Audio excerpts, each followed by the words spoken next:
आप सबको मेरा नमस्कार। मैं संजय किशनगंज बिहार से।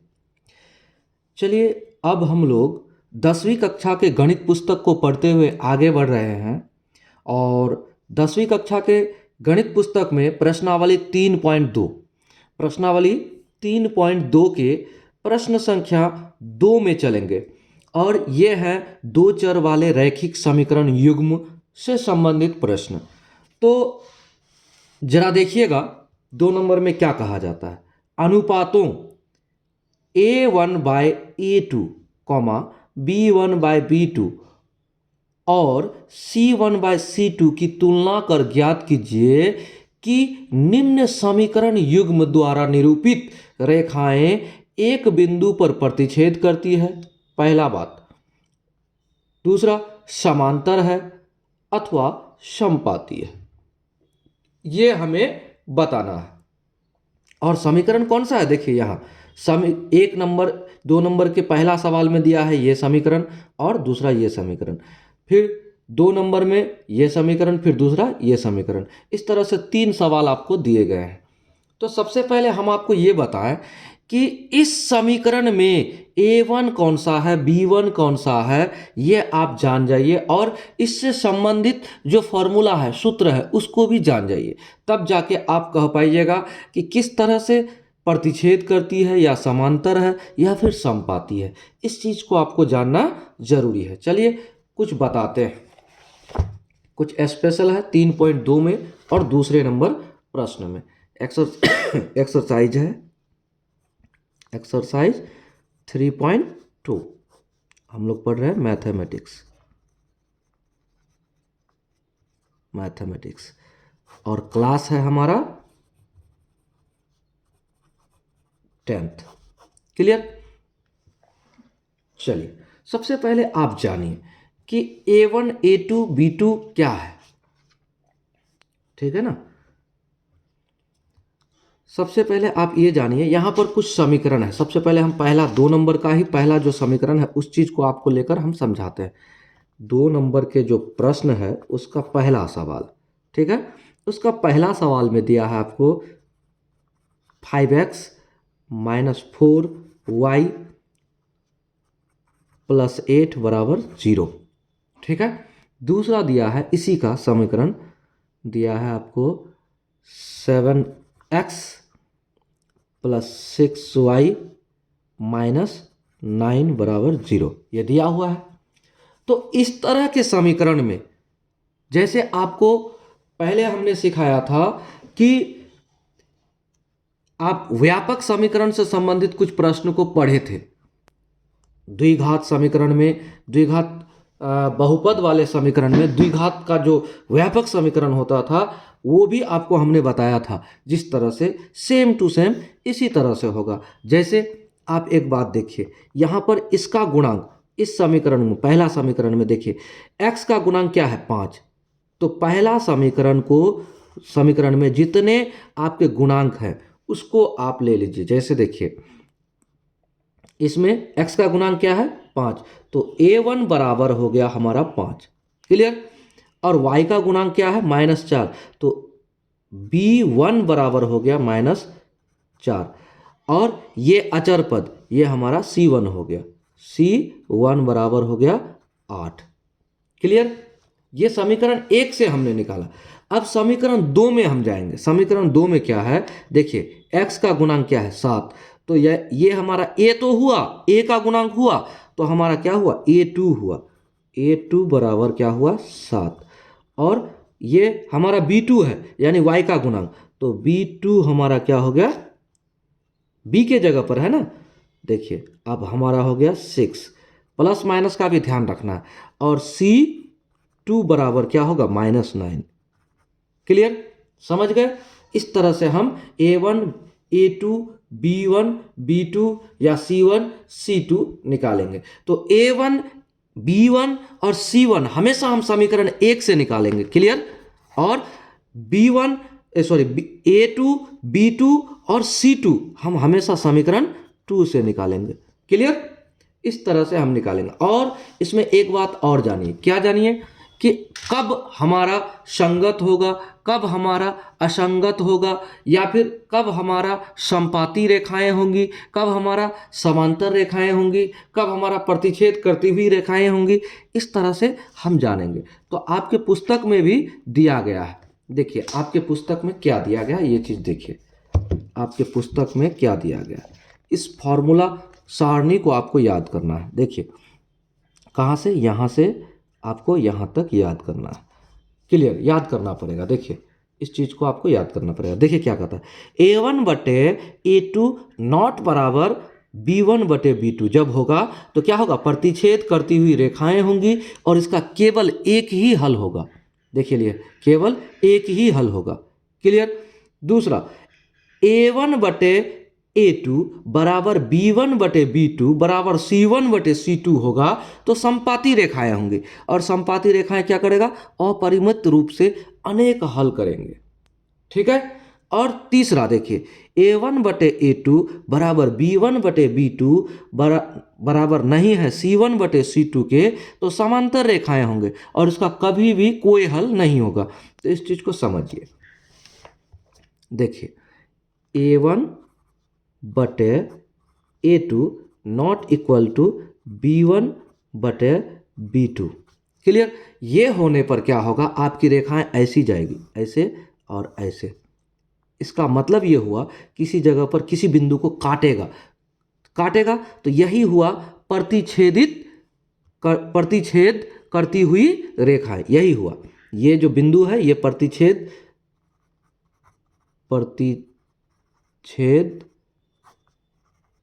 करती हुई रेखाएं।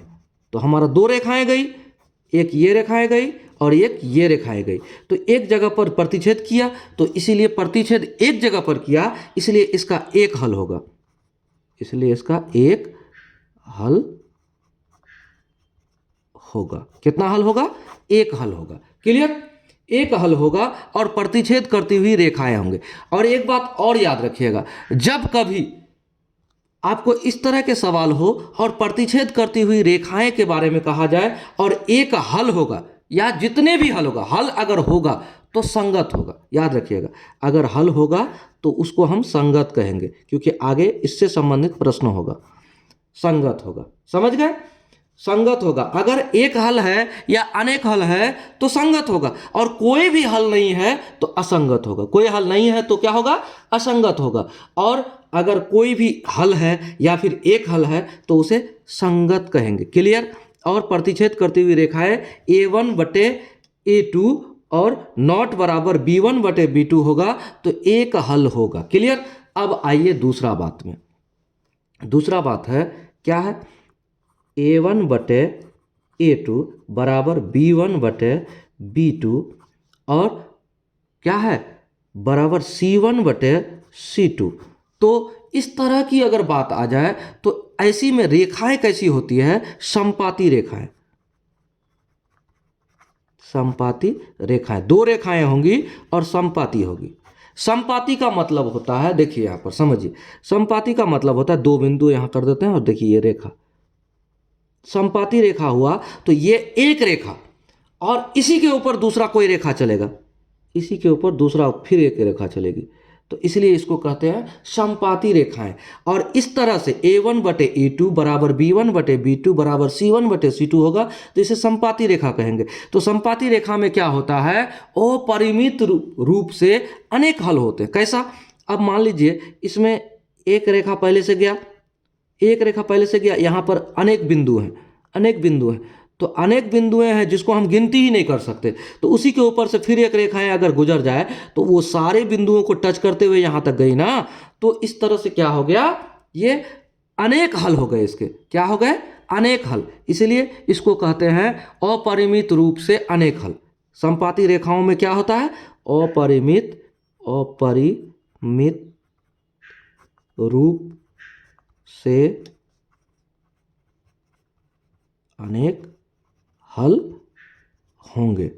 तो हल तो होंगे, अनेक होंगे, लेकिन हल तो होंगे। जब हल होता है तो उसमें क्या कहते हैं, एक बात और जोड़ देते हैं, क्योंकि आगे आपको पूछेगा संगत या असंगत। हल होगा तो संगत,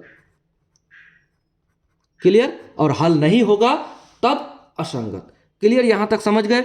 चलिए आगे फिर एक बात बताते हैं, ऐसा भी होता है a1/a2 बराबर b1/b2 नॉट बराबर c1/c2। जब ऐसा हो तो क्या होगा? ऐसे में क्या होगा? ऐसे में आपका होता है समांतर रेखाएं।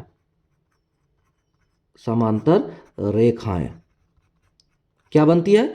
समांतर रेखाएं बनती है। अगर ऐसा आपका फॉर्मूला में आ जाए, क्या आ जाए? a1/a2 बराबर b1/b2 नॉट बराबर c1/c2, तो समांतर रेखा है। समांतर रेखा ऐसी होती है, एक रेखा ऐसी चलेगी और दूसरी रेखाएं ऐसी चलेगी, बराबर दूरी में चलती रहेगी। तो क्या कभी ऐसी रेखाएं एक साथ आमने सामने कटेगी, कहीं मिलेगी?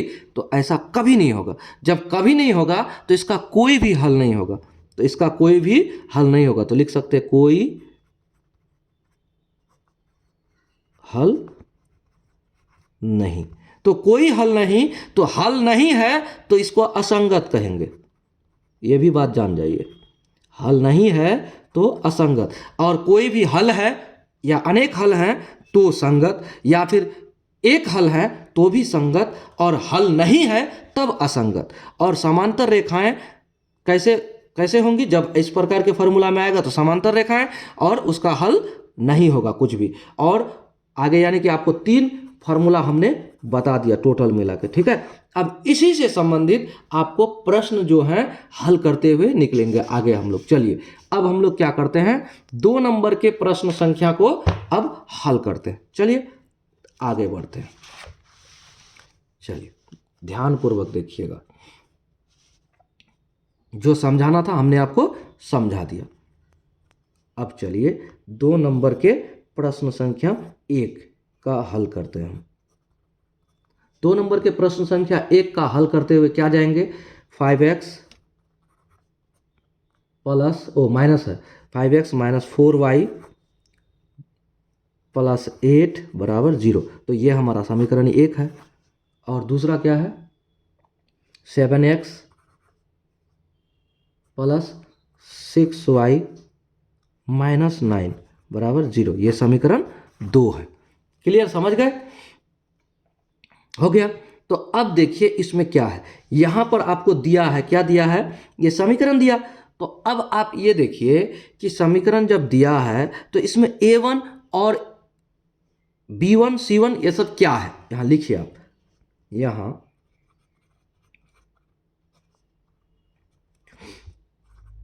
a1 बराबर क्या है? a1 बराबर 5 का ये x का गुणांक 5 क्या है? 5। और b1 बराबर क्या है? देखिए y का गुणांक -4। और c1 क्या है? c1 बराबर 8। और a2 क्या है? a2 बराबर क्या है? देखिए यहाँ x का गुणांक दूसरा समीकरण में तो क्या दिया है आपका, देख लीजिए 7। और b2 क्या है? b2 है हमारा 6। और c2 क्या है? देखिए -4। हो गया। अब आप यहां पर क्या कीजिए, यहां उस फॉर्मूले को यूज कीजिए। अब a1/a2 बराबर क्या होगा? देखिए 5/7 हुआ, 5/7 हुआ a1/a2। देखिए a1 है 5 और b2 क्या है? a2 क्या है? 7। तो a1/a2 बराबर 5/7। अब b1/b2 क्या होगा? देखिए b1 हमारा है 4 माइनस के, और बटे क्या हो जाएगा 6। तो काटिए इसको, कटेगा तो थोड़ा सरल कर लीजिए। ये 2 और ये 3 बराबर -2/3। तो देखिए यहाँ a1 कितना है? a1/a2 बराबर क्या है हमारा? 5/7। और यहाँ 2/3। तो ये बराबर हुआ a1/a2 बराबर b1/b2 हुआ? नहीं हुआ। तो यहाँ लिखते हैं चूंकि a1/a2 नॉट बराबर b1/b2। जब पहला बार में ही बराबर ना हो तो आपको वहीं पर रुक जाना है और आपको बता देना है कि ये क्या है। आपको क्या पूछा है? प्रतिच्छेद करती हुई रेखाएं है या फिर समांतर है या समपाती, यही पूछा है। तो a1/a2 नॉट बराबर b1/b2 अगर है तो हमने आपको क्या बताया? हमने आपको बताया A1/A2 बराबर नॉट बराबर B1/B2, तो इसमें हमने आपको बताया एक हल होगा और प्रतिच्छेद करती हुई रेखाएं होंगी। ठीक है, यही आपको पूछा है, तो आप यहां लिखिए इसलिए प्रतिच्छेद करती हुई रेखाएं। ठीक है, और इसका कितने हल होंगे? एक हल होंगे। क्या होंगे? एक हल होंगे। क्लियर? एक हल होंगे, प्रतिच्छेद करती हुई रेखाएं होंगी और इसका एक हल होगा। क्लियर?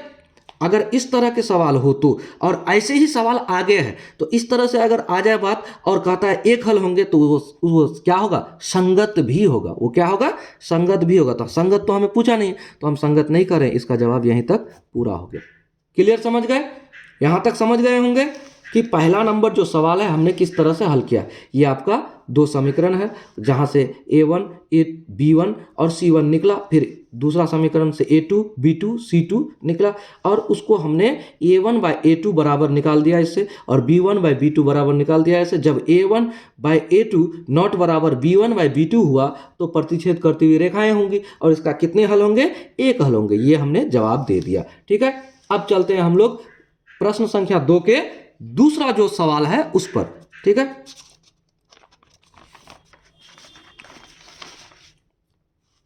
चलिए अब हम लोग दूसरा सवाल पे चलते हैं।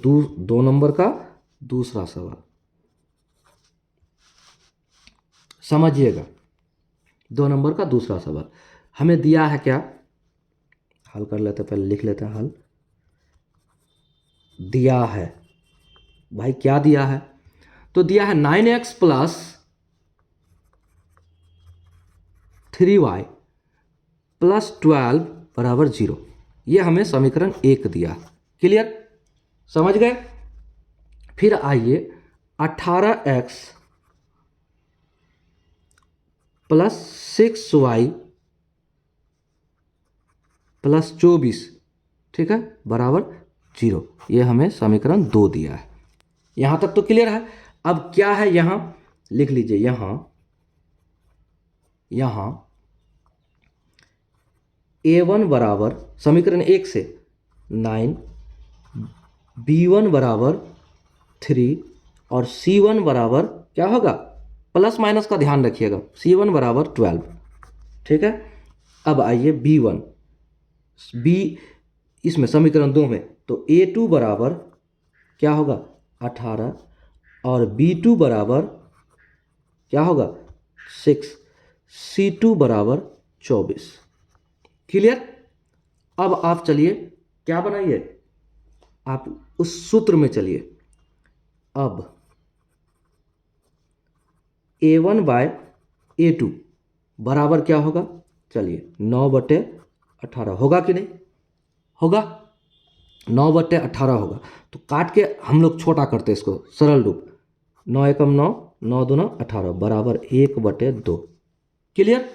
अब आइए B1/B2 बराबर क्या होगा? 3/6, है ना? 3/6 काटिए, 3 एकम 3, 3 दूने 6 बराबर 1/2 बराबर में आ गया है। देखिए, चलिए अब C1/C2 बराबर क्या होगा? 12/24।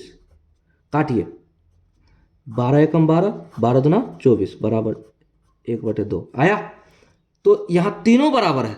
यहां लिखिए, अब यहीं लिख देते हैं, चूंकि A1/A2 बराबर B1/B2 बराबर C1/C2। तो इतना जब आ गया, हमने आपको एक बात सिखाया कि A1/A2 बराबर B1/B2 बराबर C1/C2 बराबर क्या होता है। हमने आपको बताया, क्या बताया था? कि ऐसा होने पर रेखाएं कैसी होंगी? समपाती होंगी। कैसी होंगी? समपाती होंगी। यानी कि ऐसे में समपाती होगी रेखाएं, समपाती रेखाएं। जब समपाती रेखाएं होती हैं तो उनके अनेक हल होते हैं। कैसे? अपरिमित रूप से अनेक हल होते हैं। क्यों? क्योंकि समपाती रेखा ऐसे होता है, एक रेखा को खींच दिए, दूसरा रेखा भी उसी के ऊपर से जाएगा, तो समपाती, इसमें जितने बिंदु को टच करेंगे दूसरा रेखा भी उसी के ऊपर से चल के उतने बिंदु को टच करेंगे, इसलिए अपरिमित रूप से अनेक हल होंगे। अपरिमित, वो भी बात हम आपको बता ही देते हैं, अपरिमित रूप से अनेक हल होंगे। और ऐसे ही सवाल को संगत कहते हैं। क्या कहते हैं? ऐसे ही सवाल को संगत कहते हैं, यानी कि पहला सवाल भी संगत और दूसरा सवाल भी संगत में ही आ गया। ठीक है, ये हमारा आंसर बन गया। क्लियर? अब चलते हैं हम दूसरा नंबर के ही तीसरा सवाल में। 2 नंबर के ही क्वेश्चन होगा, तीसरा सवाल होगा। ठीक है, अब चलते हैं तीसरा में। क्या दिया है भाई? क्या दिया है? सबसे पहले ये देखिए, तीसरा सवाल में कहता है 6x - 3y, 6x - 3y और उसके बाद है +10 बराबर 0। तो ये हमें क्या दिया है? समीकरण 1 दिया है। दूसरा क्या दिया है आपको? 2x - y, 2x - y और प्लस के 9 बराबर दिया है 0। ये समीकरण 2। तो यहाँ अब A1, A2, B2 क्या दिया है ये देखिए। यहाँ A1 बराबर क्या है? 6 और B1 बराबर क्या है? -3 और C1 बराबर क्या दिया है? 10 और A2 बराबर क्या दिया? 10। समीकरण 2 में देखिए क्या है? 2।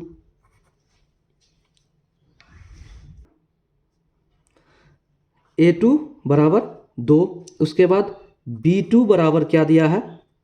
-1। यहाँ देखिए x y का गुणांक क्या है? कुछ नहीं है, तो यह 1 है, तो -1 और C2 बराबर C2 बराबर क्या है? 9। क्लियर? तो अब फार्मूला पे बैठाइए। A1 बटे A2 बराबर क्या हो जाएगा? 6/2 होगा।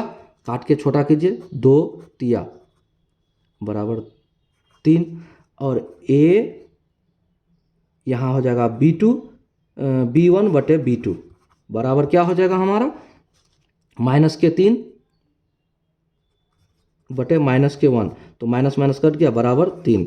तो देखिए A1/A2 और बराबर क्या हो गया? B1/B2 बराबर हुआ है। अब चलिए C1/C2 बराबर क्या होगा?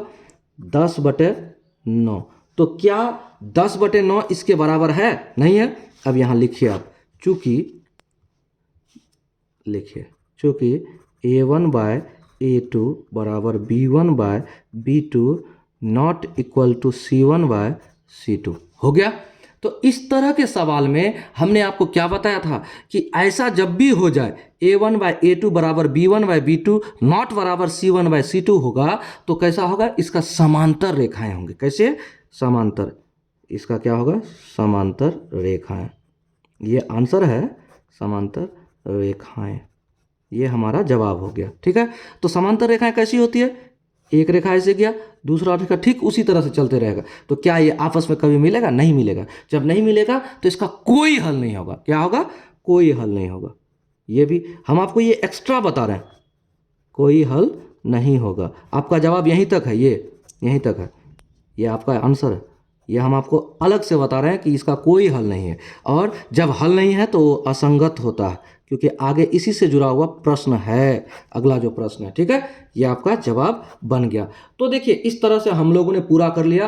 प्रश्न संख्या 2 के 3 सवाल को हम लोगों ने हल कर लिया। मिलते हैं अगले वीडियो में अगले प्रश्न के साथ, और तब तक हमारे चैनल पर आप बने रहिए। अगर आप चैनल पर नए हैं तो चैनल को सब्सक्राइब कीजिए, अपने दोस्तों तक जरूर हमारे चैनल को शेयर कीजिएगा, हमारे फेसबुक ग्रुप को भी ज्वाइन कीजिए, जो इसी चैनल के नाम से ही बना हुआ है, संजय BR मैथ्स क्लासेस। आप देखिए बेहतर करने के लिए ही हम आपको बताने का प्रयास कर रहे हैं। इस तरह से अगर आप बेहतर करते हैं, आपके स्कोर 90+ होते हैं, तो हमारा उद्देश्य जो है वो पूरा होगा। एक कदम शिक्षा की ओर आप बढ़ते रहें, लगातार पढ़ते रहें। जय हिंद, जय भारत।